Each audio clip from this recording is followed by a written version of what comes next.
کیونکہ ڈاکٹر اسرار اور جاوید گامدی نے کوئی نئی بات پیش نہیں کی، بلکہ انہوں نے بھی اسی کو نقل کیا جو نسل در نسل چلا رہا ہے۔ فرق صرف اتنا ہے کہ ان کا نقل کرنے کا انداز اپنا ہے۔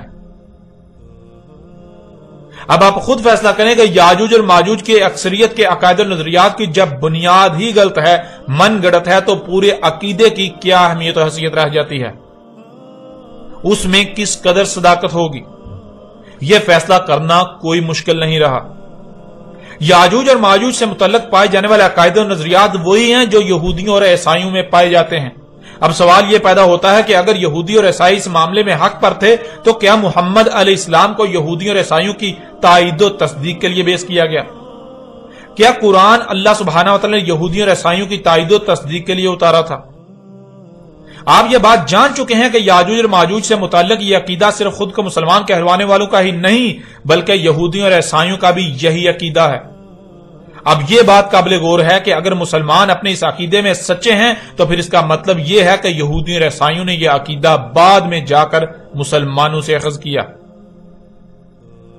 لیکن حقیقت اس کے بالکل برعکس ہے۔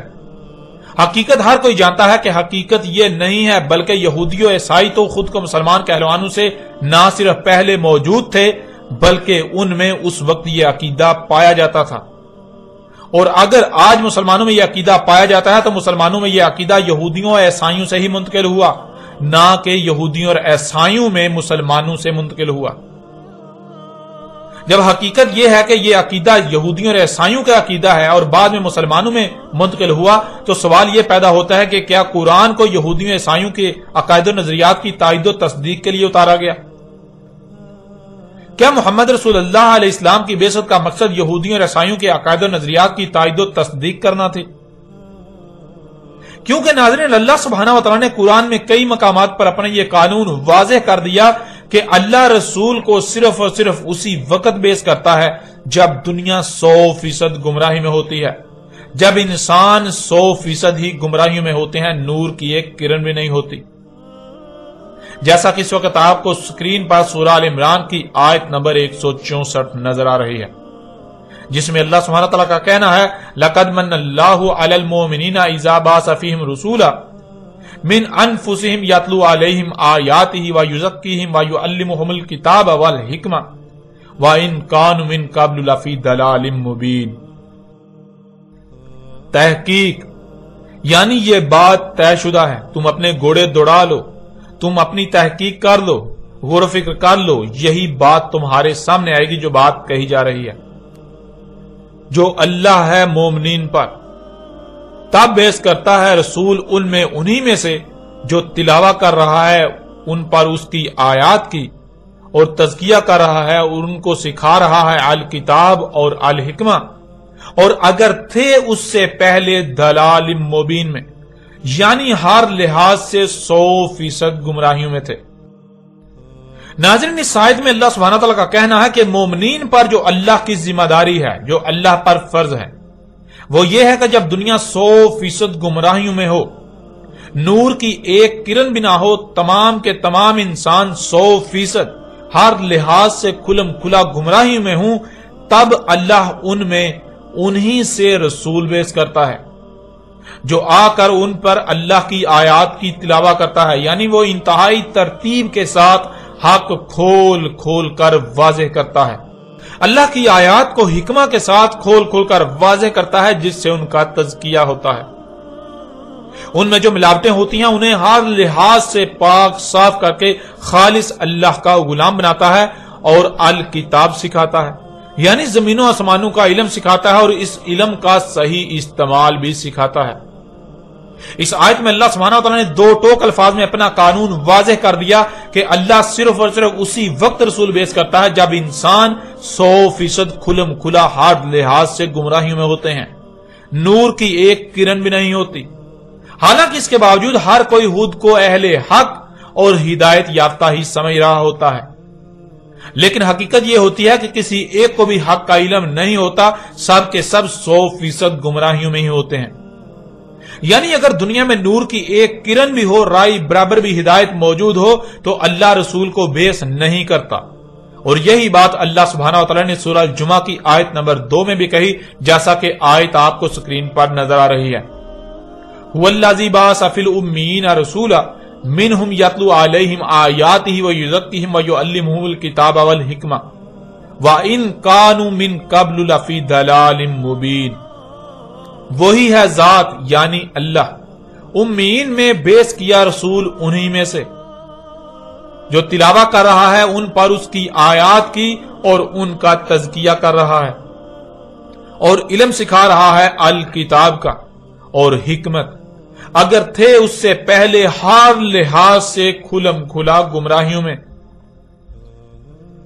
ناظرین، حسب سابق اللہ سبحانہ و تعالیٰ نے آیت کے آخری حصے میں یہ بات بالکل کھول کر واضح کر دی، اگر تھے اس سے پہلے کھلم کھلا ہر لحاظ سے 100% گمراہیوں میں، یعنی اگر وہ ہر لحاظ سے کھلم کھلا گمراہیوں میں نہ ہوتے تو اللہ رسول بیس نہ کرتا،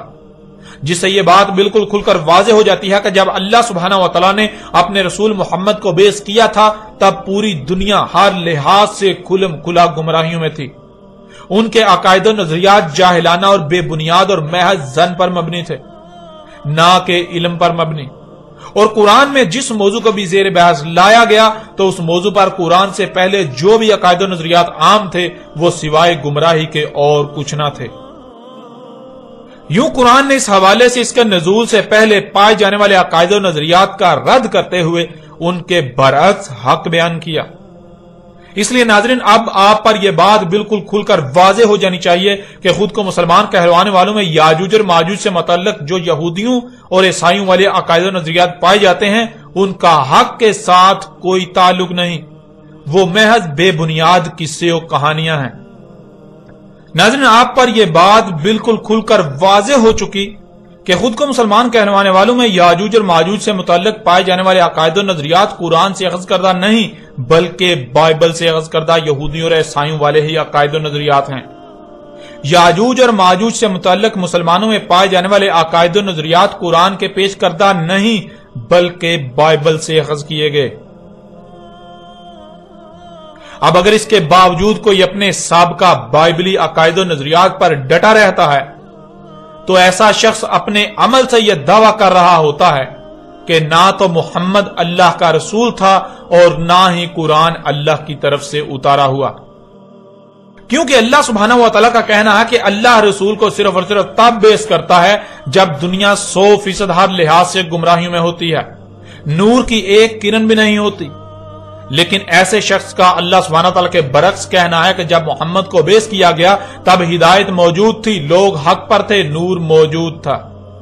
اب اگر حق تھا، ہدایت تھی، لوگ دلال مبین میں نہیں تھے تو اس کا مطلب کہ محمد اللہ کا رسول نہیں تھا، کیونکہ رسول کی بعثت ہوتی ہی تب ہے جب انسان 100% گمراہیوں میں ہوں، نور کی ایک کرن بھی نہ ہو، اور جو ایسی حالت میں آئے کہ نور موجود ہو، لوگ ہدایت یافتہ ہوں،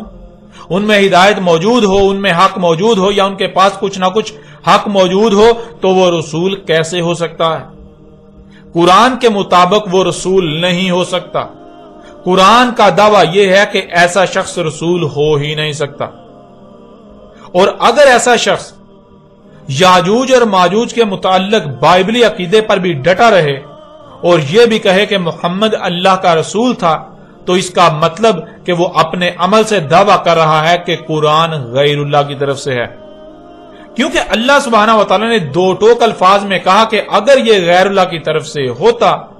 تو تم اس میں اختلافاً کثیرہ پاتے، جیسا کہ آپ آیت سکرین پر دیکھ رہے ہیں۔ سورہ نساء کی آیت نمبر 82 میں اللہ سبحانہ و تعالیٰ کہنا ہے افلا یتدبرون القرآن ولو کان من عند غیر اللہ لوجدوا فیہ اختلافا کثیرا، کیا پس نہیں تدبر کر رہے القرآن، یعنی جو بھی ان پر قرأ کیا جا رہا ہے، جو بھی علم ان کے اوپر بالکل واضح کیا جا رہا ہے، اور اگر تھا کسی اور سے اللہ کے علاوہ کہ تم پاتے اس میں کثیر اختلاف، یعنی ایک مقام پر کچھ کہا جا رہا ہے اور دوسرے مقام پر کچھ اور کہا جا رہا ہے، کہا کچھ اور جا رہا ہے اور کیا کچھ اور جا رہا ہے۔ اب اگر قرآن ایک طرف یہ کہے کہ رسول تب بیس کیا جاتا ہے جب انسان 100% گمراہی میں چلے جائیں، اور دوسری طرف اپنے دعوے کے بالکل برعکس تب رسول بیس کر دے جب حق موجود ہو، نور موجود ہو، ہدایت موجود ہو، انسان ہدایت پر ہوں، تو ظاہر ہے قرآن میں اختلاف ثابت ہو کر غیر اللہ کی طرف سے ثابت ہو جاتا ہے۔ اگر کوئی دل سے نہ صرف محمد کو اللہ کا رسول بلکہ قرآن کو اللہ کی طرف سے اتارا ہوا تسلیم کرتا ہے تو اسے اپنے عمل سے بھی یہ ثابت کرنا ہوگا۔ اسے یاجوج اور ماجوج سے متعلق پائے جانے والے بائبلی عقیدے کا انکار کرتے ہوئے، اسے دماغ سے نکالتے ہوئے اس کے برعکس اللہ سبحانہ و تعالیٰ نے جو قرآن میں اس حوالے سے رہنمائی کی اسے تسلیم کرنا ہوگا، ورنہ وہ نہ صرف اپنے عمل سے محمد کے اللہ کا رسول ہونے کا کفر کر رہا ہے بلکہ اس کا عملاً دعویٰ ہے کہ قرآن میں اختلافات پائے جاتے ہیں۔ یوں قرآن اللہ کی طرف سے نہیں بلکہ غیر اللہ کی طرف سے ہے۔ ویسے بھی ناظرین، اگر تو اللہ سبحانہ و تعالیٰ اس قرآن کے برعکس غیر قرآن سے رہنمائی لینے کی اجازت دے تو بلا شک و شبہ غیر قرآن سے نہ صرف ہدایت لی جا سکتی ہے بلکہ ہدایت مل بھی سکتی ہے، لیکن جب اللہ سبحانہ و تعالیٰ اس کی اجازت ہی نہیں دیتا، الٹا سختی کے ساتھ غیر قرآن کی طرف رجوع کرنے سے منع کرتا ہے، تو پھر غیر قرآن کی بات کیسے حق ہو سکتی ہے؟ غیر قرآن آپ کی رہنمائی کیسے کر سکتا ہے؟ ایسا ممکن ہی نہیں کہ غیر قرآن کی بات سچ ہو، غیر قرآن کی بات حق ہو، وہ آپ کی رہنمائی کر سکے۔ ناظرین، اب تک آپ پر یہ واضح ہو چکا کہ خود کو مسلمان کہلوانے والوں میں یاجوج اور ماجوج سے متعلق پائے جانے والے عقائد و نظریات قرآن کے برعکس بائبل سے اخذ کردہ یہودیوں اور عیسائیوں والے ہی عقائد و نظریات ہیں، اور اگر بائبل سے اخذ کردہ یہودیوں اور عیسائیوں والے عقائد و نظریات حق اور سچ ہوتے تو محمد علیہ السلام کو بیس نہ کیا جاتا، کیونکہ اللہ صرف اور صرف تب ہی رسول بیس کرتا ہے جب انسان 100% ہر لحاظ سے گمراہی میں چلے جاتے ہیں۔ اس لیے جب محمد علیہ السلام کو بیس کیا گیا تو محمد علیہ السلام کی بعثت کا مقصد یہودیوں اور عیسائیوں کے عقائد و نظریات کی تائید و تصدیق کرنا نہیں تھا، بلکہ اس کے بالکل برعکس ان کے تمام تر عقائد و نظریات کا رد کرتے ہوئے حق کو کھول کھول کر واضح کرنا تھا۔ اس لیے خود کو مسلمان کہلوانے والوں میں یاجوج اور ماجوج سے متعلق پائے جانے والے یہودیوں اور عیسائیوں والے عقائد و نظریات کا حق کے ساتھ کوئی تعلق نہیں، وہ محض بے بنیاد باطل قصے و کہانیاں ہیں جن کا حقیقت کے ساتھ کوئی تعلق نہیں، جو آج تک اس قوم میں یعنی مسلمان کہلانے والوں میں عام کر دیے گئے، ان کی خوب تشہیر کی گئی۔ نظر اب سوال یہ پیدا ہوتا ہے کہ جب یاجوج اور ماجوج سے متعلق پائے جانے والے عقائد و نظریات کا حقیقت کے ساتھ کوئی تعلق نہیں، تو پھر یاجوج اور ماجوج کے بارے میں حق کیا ہے؟ یاجوج اور ماجوج کیا ہیں اور ان کے بارے میں ان سے متعلق اٹھنے والے تمام تر سوالات کے جوابات کیا ہیں؟ ناظرین، حق جاننے کے لیے اب آتے ہیں قرآن کی طرف اور قرآن سے ہی رہنمائی لیتے ہیں کہ اللہ سبحانہ و تعالیٰ نے اس قرآن میں اس کا کیا جواب دیا۔ اللہ سبحانہ و تعالیٰ سے سوال کرتے ہیں کہ یاجوج اور ماجوج کیا ہیں، ان کی پہچان کیا ہے، یاجوج اور ماجوج کے بارے میں مکمل رہنمائی کرے، اور پھر دیکھیں کہ اللہ سبحانہ و تعالیٰ اس کے جواب میں کس قدر آسان ترین الفاظ میں اور کھول کھول کر واضح رہنمائی کرتا ہے۔